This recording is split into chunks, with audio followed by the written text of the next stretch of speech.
மக்களே, herbal oil, dandruff oil, மூலிகை எண்ணெய், பொடுகு எண்ணெய் ரெண்டுமே தனித்தனி. இது ஹெவி ஆயில், இது லைட் வெயிட் ஆயில். ரெண்டையும் ஒன்னோட ஒன்று மிக்சிங் நோ மிக்சிங். நான் ஒவ்வொரு டைமும் சொல்கிறது என்னென்னா, டேண்ட்ரஃப் இருந்துச்சுன்னா என்கிட்ட என்கொயரி பண்ணிவிட்டு அப்புறம் உங்களுக்கு என்ன ஆயில் தேவைன்னு வாங்கிக்கிங்க அப்படின்னு நான் சொல்கிறேன். நிறைய பேர் நான் கேட்டாலுமே சொல்கிறதில்ல. ஹெர்பல் ஆயில் இனஃப்னு வாங்கிக்கிறீங்க. தயவு செஞ்சு உங்களுக்கு ஈறு, பேனு, பொடுகெல்லாம் இருந்துச்சுன்னா இந்த ரெண்டு ஆயிலுமே சேர்த்து யூஸ் பண்ணிங்கன்னா பெட்டர் ரிசல்ட். வேணுன்னா அப்புறம் யூஸ் பண்ணிக்கலாம். டேண்ட்ரஃப், லைஸ் இருந்துச்சு, ஹேர் ஃபால் இருந்துச்சுன்னா கண்டிப்பாக டேண்ட்ரஃப் ஆயில் வேணும், ஹெர்பல் ஆயில் வேணும்.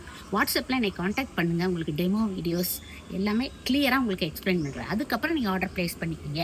டேண்ட்ரஃப் இருந்துட்டு நீங்கள் ஹெர்பல் ஆயில் மட்டும் கேட்டிங்கன்னா நிச்சயமாக தரவே மாட்டேன். ஏன்னா ரிசல்ட் இருக்காது. அப்போ நீங்கள் என்னை கம்ப்ளைண்ட் பண்ணுவீங்க. ரெண்டு ஆயிலும் best. Dandruff, lies, hair fall எல்லாத்துக்குமே இந்த டேண்ட்ரஃப் ஆயிலும் ஹெர்பல் ஆயில் மட்டும் போதும்.